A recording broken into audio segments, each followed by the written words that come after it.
You started lifting your dog onto the couch and didn't even notice when that became the new normal. Welcome to The Dog Who Asked for More, the podcast for dog parents navigating the messy, complicated parts of life with a dog. Here you'll gain confidence in your decisions, deepen your connection with your dog, and finally feel seen in something you've never been able to say out loud. I'm Em, a dog mom, former vet tech, and canine nutritionist who is living this chapter right now, and who works with parents learning to love their dog through the hard parts of getting older. There's a point where things start shifting and you can't quite name when it happened. They're slower on the stairs. They sleep longer. They don't come when you call the way they used to. And your first instinct, because you've spent years training this dog, is to wonder if you need to go back to the basics or if this is a behavior thing. And then you watch them try. You see them get up and their back legs don't cooperate the way they used to. You see them look at the stairs like they're doing math. You call them and they look at you and you can see that they heard you, but something isn't connecting the way it once did. And you start to realize that this isn't a training problem. This is something else entirely. The hard part is that nothing prepared you for this transition. You learned how to train your dog. You learned how to manage behavior. You learned how to read them in the ways that mattered when they were younger and faster and more able. And now the playbook doesn't apply the same way, and nobody gave you a new one.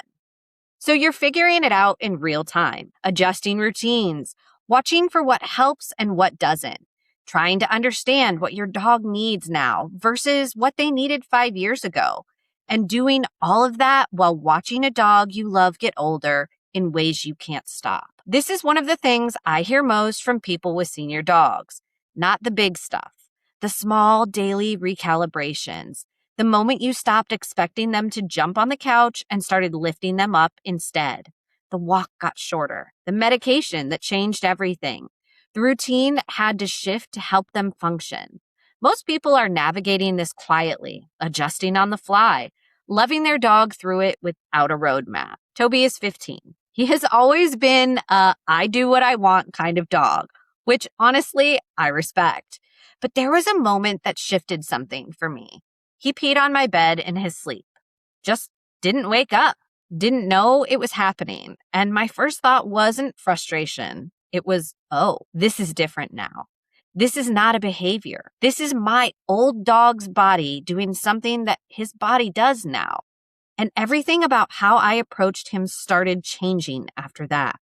The medications, the routine, the way I set up his space, all of it got rebuilt around what he actually needs to thrive at this age.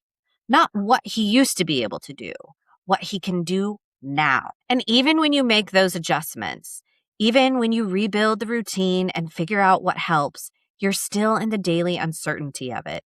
Some days are better than others, and you don't always know why. Some days the stairs are fine, and some days they're not. Some days he eats well, and some days he doesn't. And you're watching all of it, trying to figure out if something changed or if this is just how it is now. You're not confused about what's happening. You know your dog is getting older. You're just still figuring out how to be the right person for the dog they are right now. There was a point where I stopped trying to get Toby to do the things he used to do and started building a life around the things he actually can.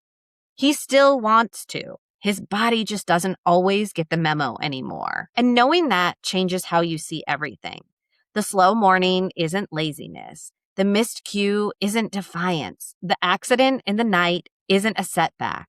It's just an old dog living in a body that works differently than it used to. But knowing all of this doesn't make watching your dog age easier. You can understand exactly what's happening and still feel the weight of it. Still notice the things he can't do anymore that he used to do without thinking. Still do the math in the back of your head even when you're trying just to be present for the good days. You're not doing it wrong. You're loving a senior dog. Both things live in the same place. Shorter walks, more often. Ramps where there used to be jumping. Medications at the same time every day because the routine is part of what keeps them stable. Food that actually supports what their body needs at this age. A bed in the right place. Small adjustments that add up to a dog who is still here, still engaged, still themselves, just on different terms than they were before. Here's the question I want to leave you with. What would it look like to stop measuring your senior dog against who they used to be and just meet them where they are now? You're paying attention. You're adjusting. You're building a life around a dog who needs something different from you now, and you're doing it without a manual. That's not nothing. That's actually what loving a senior dog looks like from the inside. And if you're sitting there thinking about the food piece, whether what's in the bowl is actually supporting your senior dog where they are right now, the quiz, is your dog's food actually working for them, is a good place to start. It's free, it's in the episode description, and it's built for exactly this question. So, be kind, spread joy, and remember, the dog who can't do what they used to do is still trying. They just need you to meet them where they are now.